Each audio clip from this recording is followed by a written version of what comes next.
നമസ്കാരം. ആയുർ ജ്യോതിഷിന്റെ പുതിയൊരു അധ്യായത്തിലേക്ക് എല്ലാവർക്കും ഹൃദ്യമായ സ്വാഗതം.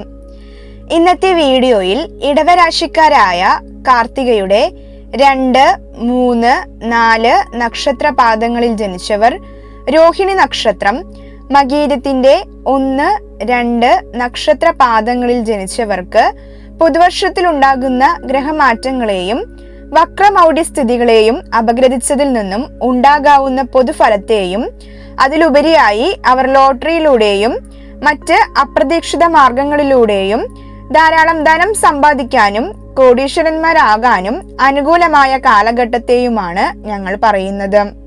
അതുകൂടാതെ വിവാഹത്തിനും സ്ഥലം വാങ്ങുന്നതിനും വീട്, വാഹനം, സ്വത്ത് എന്നിവ സ്വന്തമാക്കുന്നതിനും ജോലിയിലും ബിസിനസ്സിലും ഉയർച്ച ഉണ്ടാകുന്ന കൃത്യമായ അനുകൂല സമയത്തെയും വീഡിയോയിൽ പറയുന്നു. ഇതിൽ പറയുന്ന സമയങ്ങൾ വേണ്ടവിധം പ്രയോജനപ്പെടുത്തിയാൽ ജീവിത വിജയം ഉണ്ടാകുകയും ജീവിതത്തിൽ എല്ലാവിധ സുഖ സൗകര്യങ്ങളും നേടുവാൻ കഴിയുന്നതുമാണ്. ഇടവരാശിക്കാർക്ക് വ്യാഴം ധനസ്ഥാനമായ 2ാം ഭാവത്തിലൂടെയും സഹോദര സ്ഥാനമായ 3ലും മാതൃസ്ഥാനമായ 4ലൂടെയും വരുന്ന വർഷത്തിൽ സഞ്ചരിക്കുന്നു. വ്യാഴം ധനസ്ഥാനത്തിലൂടെ സഞ്ചരിക്കുന്ന ജൂൺ 2 വരെയുള്ള കാലഘട്ടം ഇവർക്ക് ധനപരമായി ഏറെ അനുയോജ്യമാണ്. ഈ സമയം ജീവിതത്തിൽ ഏറെ ഭാഗ്യം ഉണ്ടാകുകയും വ്യാഴത്തിന്റെ എല്ലാവിധ അനുഗ്രഹവും ലഭിക്കുകയും ചെയ്യും.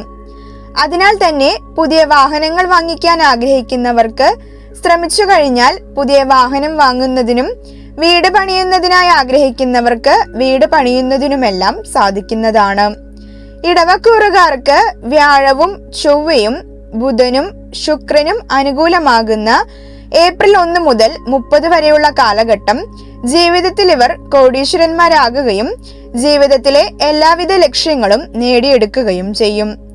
ജീവിതത്തിൽ എല്ലാവിധ സുഖ സൗകര്യങ്ങളും നേടിയെടുക്കുന്നതിന് പ്രസ്തുത സമയം അനുകൂലമാണ്. ഈ സമയം ഇവർക്ക് ജീവിതത്തിൽ അപ്രതീക്ഷിത ഭാഗ്യങ്ങൾ സിദ്ധിക്കുന്നതിന് ഇടയാകും. ബമ്പർ ലോട്ടറി വരെ അടിക്കുന്നതിനുള്ള സാധ്യത ഈ സമയത്തുണ്ട്. ഊഹക്കച്ചവടം, സ്ഥലക്കച്ചവടം തുടങ്ങിയവ പോലുള്ള അപ്രതീക്ഷിത ഭാഗ്യങ്ങൾ ലഭിക്കാൻ ഇടയാകുകയും ജീവിതത്തിലേറെ ഐശ്വര്യവാനോ ഐശ്വര്യവതിയോ ആയി തീരുകയും ചെയ്യും.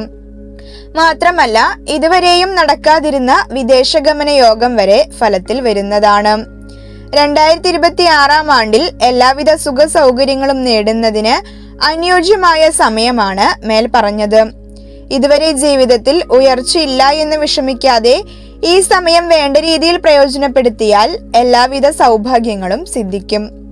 ഇടവക്കൂറുകാരായ കാർത്തിക, രോഹിണി, മകീരം നക്ഷത്രക്കാർക്ക് ജോലി സംബന്ധമായി ഫെബ്രുവരി 13 മുതൽ ഏപ്രിൽ 14 വരെയും ശേഷം ജൂലൈ 16 മുതൽ ഓഗസ്റ്റ് 17 വരെയും തുടർന്ന് ഒക്ടോബർ 17 മുതൽ നവംബർ 16 വരെയുമുള്ള കാലഘട്ടം അനുകൂലമാണ്. അതിൽ തന്നെ 2026 ഫെബ്രുവരി 13 മുതൽ ഏപ്രിൽ 14 വരെയുള്ള കാലഘട്ടം ഏറ്റവും അനുകൂലവുമാണ്. ഈ സമയത്ത് ചെയ്തുകൊണ്ടിരിക്കുന്ന ജോലിയിൽ ഉയർച്ചയുണ്ടാകുന്നതിനും പ്രമോഷനും ശമ്പള വർധനവും മറ്റും ഉണ്ടാകുന്നതിനും ഇടയാകും.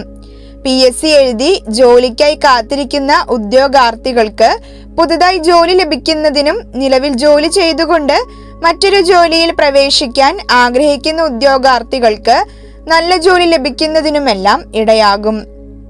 പൊതുപ്രവർത്തന മേഖലകളിൽ പ്രവർത്തിക്കുന്നവർ ഈ സമയം വേണ്ട രീതിയിൽ പ്രയോജനപ്പെടുത്തുകയാണെങ്കിൽ തനിക്ക് നല്ല ഉയർച്ചയുണ്ടാകുന്നതിനും തന്റെ ബിസിനസ്സിൽ അധികാരം ലഭിക്കുന്നതിനുമെല്ലാം ഇടയാകും.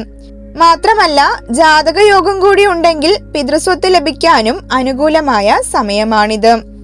ഇടവക്കൂറുകാരായ കാർത്തിക, രോഹിണി, മകീരം നക്ഷത്രക്കാർക്ക് ബിസിനസ് ചെയ്യുന്നതിനും വിജയിപ്പിക്കുന്നതിനും അതിൽ നിന്നും ഏറെ ധനലാഭം നേടുന്നതിനുമെല്ലാം ഫെബ്രുവരി 3 മുതൽ ഏപ്രിൽ 30 വരെയും ശേഷം മെയ് 29 മുതൽ ജൂൺ 22 വരെയും തുടർന്ന് സെപ്റ്റംബർ 2 മുതൽ ഡിസംബർ 2 വരെയുമുള്ള കാലഘട്ടം അനുകൂലമാണ്. അതിൽ തന്നെ മെയ് 29 മുതൽ ജൂൺ 22 വരെയുള്ള കാലഘട്ടം ഏറ്റവും അനുകൂലവുമാണ്. ഈ കാലഘട്ടം പരമാവധിയും വേണ്ട രീതിയിൽ ബിസിനസ്സുമായി ബന്ധപ്പെട്ട കാര്യങ്ങൾക്കായി പ്രയോജനപ്പെടുത്താൻ ശ്രമിക്കുക.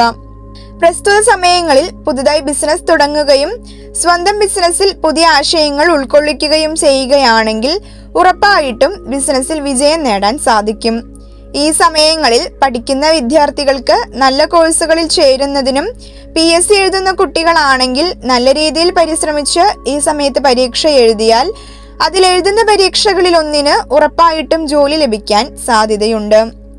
വീഡിയോ തുടരുന്നതിനു മുൻപായി നിങ്ങൾക്ക് നിങ്ങളുടെ സമ്പൂർണ്ണ ജാതകത്തിന്റെ PDF, അതായത് ധനസൗഭാഗ്യം നേടുന്നതിനും ലോട്ടറി ഭാഗ്യം ലഭിക്കുന്നതിനായും പ്രാർത്ഥിക്കേണ്ട ധനദേവത, ധനലഗ്നം, ഉപാസനാമൂർത്തി, ജാതകയോഗങ്ങൾ തുടങ്ങിയവ ഉൾക്കൊള്ളിച്ച സമ്പൂർണ്ണ ജാതകത്തിന്റെ PDF ആവശ്യമുണ്ടെങ്കിൽ സ്ക്രീനിൽ കാണുന്ന നമ്പറിലേക്ക് നിങ്ങളുടെ പേര്, ജനനത്തീയതി, ജനനസ്ഥലം, ജനനസമയം, AM PM അടക്കം വാട്സപ്പ് ചെയ്യുക.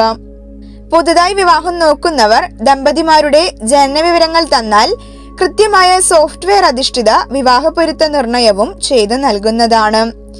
ഇടവക്കൂറുകാരായ കാർത്തിക, രോഹിണി, മകീരം നക്ഷത്രക്കാർക്ക് വിവാഹ സംബന്ധിയായി മാർച്ച് 2 മുതൽ 26 വരെയും ശേഷം ഏപ്രിൽ 19 മുതൽ ജൂൺ 8 വരെയും തുടർന്ന് ഓഗസ്റ്റ് 1 മുതൽ സെപ്റ്റംബർ 2 വരെയുമുള്ള കാലഘട്ടം ഏറ്റവും അനുകൂലമായ സമയമാണ്. പ്രസ്തുത സമയത്ത് ഇതുവരെ വിവാഹം നടക്കാതിരുന്നവർ വിവാഹത്തിനായി ഒന്നുകൂടി ശ്രമിച്ചു നോക്കിയാൽ ഉറപ്പായും നല്ല കുടുംബത്തിൽ നിന്നും വിവാഹം നടക്കാൻ ഇടയാകും. വാഹനം വാങ്ങുന്നതിനും പ്രണയം തുറന്നു പറയുന്നതിനും അതല്ലെങ്കിൽ പ്രണയ സാഫല്യം ഉണ്ടാകുന്നതിനും കൂടാതെ ദാമ്പത്യ കലഹങ്ങളെല്ലാം പറഞ്ഞു തീർക്കുന്നതിനും ഒത്തൊരുമിച്ച് പോകുന്നതിനുമെല്ലാം അനുകൂലമായ സമയമാണിത്. എന്നാൽ ഇടവരാശിക്കാർക്ക് ഫെബ്രുവരി 6 മുതൽ മാർച്ച് 2 വരെയും ശേഷം സെപ്റ്റംബർ 2 മുതൽ നവംബർ 6 വരെയും തുടർന്ന് നവംബർ 22 മുതൽ ഡിസംബർ 31 വരെയുമുള്ള കാലഘട്ടം വിവാഹ സംബന്ധിയായി ഒട്ടും അനുകൂലമല്ല. ഈ സമയത്ത് വിവാഹം നോക്കുന്നവർ വരുന്ന ആലോചനകളെ പറ്റി നല്ല രീതിയിൽ അന്വേഷണങ്ങളെല്ലാം നടത്തിയിട്ട് മാത്രമേ ആലോചനകൾ മുന്നോട്ട് കൊണ്ടുപോകാവൂ. പൂർണ്ണമായും തള്ളിക്കളയണമെന്നല്ല പറയുന്നത്, പകരം വരുന്ന ആലോചനകളിൽ നല്ല രീതിയിൽ അന്വേഷണങ്ങളെല്ലാം നടത്തുക. ഈ സമയത്ത് വീട്ടിൽ പല രീതിയിലുള്ള കലഹങ്ങൾ ഉണ്ടാകുന്നതിനും വാഹനങ്ങൾക്ക് റിപ്പയർ മുതലായ പ്രശ്നങ്ങൾ വരുന്നതിനും വളരെ സാധ്യതയുണ്ട്. സ്ത്രീകൾ നിമിത്തം ധനനഷ്ടവും അപമാനവും ഈ സമയത്ത് ഉണ്ടായേക്കാം. പ്രസ്തുത സമയങ്ങളിൽ പുരുഷന്മാർ സ്ത്രീകളുമായി ഇടപഴകുമ്പോഴും സ്ത്രീകൾ പുരുഷന്മാരായിട്ട് ഇടപഴകുമ്പോഴും വേണ്ട രീതിയിൽ ശ്രദ്ധിച്ചില്ലെങ്കിൽ പല രീതിയിലുള്ള ശത്രുതയും ഈ സമയത്ത് ഉടലെടുക്കും. ഇടവക്കൂറുകാരായ കാർത്തിക, രോഹിണി, മകീരം നക്ഷത്രക്കാർക്ക് ചൊവ്വയുടെയും ബുധന്റെയും സ്ഥിതി അപഗ്രഥിച്ചതിൽ നിന്നും സ്ഥലം വാങ്ങുന്നതിനായി ഏപ്രിൽ 2 മുതൽ മെയ് 11 വരെയും ശേഷം സെപ്റ്റംബർ 18 മുതൽ നവംബർ 12 വരെയുമുള്ള കാലഘട്ടം ഏറ്റവും അനുകൂലമാണ്. ഈയൊരു സമയം വേണ്ട രീതിയിൽ പ്രയോജനപ്പെടുത്തിയാൽ ഇവർക്ക് സ്ഥലം വാങ്ങുന്നതിനും ഇനി റിയൽ എസ്റ്റേറ്റ് ബിസിനസ് ചെയ്യുന്നവർക്ക് ഈ സമയത്ത് ഭൂമി ക്രയവിക്രയം ചെയ്യാൻ പറ്റുകയാണെങ്കിൽ ഉറപ്പായിട്ടും ആ ഭൂമി നല്ല വിലയ്ക്ക് വിൽപ്പന നടത്താൻ സാധിക്കുന്നതുമാണ്. പ്രസ്തുത സമയങ്ങളിൽ ശത്രുശല്യം കുറയുന്നതിനും തന്റെ ആരോഗ്യം മുൻപില്ലാത്ത വിധം മെച്ചപ്പെട്ടു വരുന്നതായി കാണുവാനും സാധിക്കുന്നതാണ്. വീട് വെക്കുവാനോ സ്ഥലം വാങ്ങുവാനോ ആഗ്രഹിക്കുന്നവർക്ക് പ്രസ്തുത സമയങ്ങൾ വേണ്ട രീതിയിൽ പ്രയോജനപ്പെടുത്താവുന്നതാണ്. അഗ്നി, ലോഹങ്ങൾ മുതലായവ കൊണ്ട് തൊഴിൽ ചെയ്യുന്നവർക്കും ഈ സമയം അനുകൂലമാണ്. ഇടവക്കൂറുകാർക്ക് രോഗസംബന്ധിയായി മെയ് 11 മുതൽ ജൂൺ 20 വരെ ദോഷപ്രദമാണ്. ഈ കാലഘട്ടങ്ങളിൽ ശരീരത്തിന് പല രീതിയിലുള്ള രോഗങ്ങൾ പിടിപെടുന്നതിനും സാധ്യതയുണ്ട്. മനസന്തോഷക്കുറവും അനുഭവപ്പെടുന്നതാണ്. ഈ സമയത്തിന് മുന്നോടിയായി ജീവിതശൈലി മാറ്റേണ്ടതും പ്രസ്തുത സമയങ്ങളിൽ ഏതെങ്കിലും തരത്തിൽപ്പെട്ട രോഗലക്ഷണങ്ങൾ കണ്ടാൽ ഉടനെ വൈദ്യസഹായം തേടുകയും ചെയ്യുക. മേൽപ്പറഞ്ഞ ദോഷങ്ങൾ ജീവിതത്തിൽ കടന്നു വന്നാൽ അവ മാറുന്നതിനായി വിദ്യാർത്ഥികൾക്ക് പഠന സാമഗ്രികൾ നൽകുന്നത് ഉത്തമമാണ്. വ്യാഴാഴ്ചകളിൽ ദക്ഷിണാമൂർത്തിക്കോ ശിവനോ മഞ്ഞ പുഷ്പങ്ങൾ കൊണ്ട് അർച്ചന നടത്തുന്നതും ഉത്തമമാണ്. ഇതോടൊപ്പം ദിവസവും ശനി സ്തോത്രമോ അതല്ലെങ്കിൽ ഹനുമാൻ ചാലിസയോ ജപിക്കുന്നത് ആത്മബലം വർദ്ധിപ്പിക്കാൻ സഹായിക്കും. നിങ്ങൾക്ക് എൻ്റെ വീഡിയോ ഇഷ്ടമായാൽ ലൈക്ക് ചെയ്യാനും ഇത്തരം ജ്യോതിഷ നിയമങ്ങളെ അടിസ്ഥാനപ്പെടുത്തിയുള്ള അറിവുകൾക്കായി ചാനൽ സബ്സ്ക്രൈബ് ചെയ്യാനും നിങ്ങളുടെ അഭിപ്രായങ്ങളും സംശയങ്ങളും കമന്റായി രേഖപ്പെടുത്താനും മറക്കരുത്.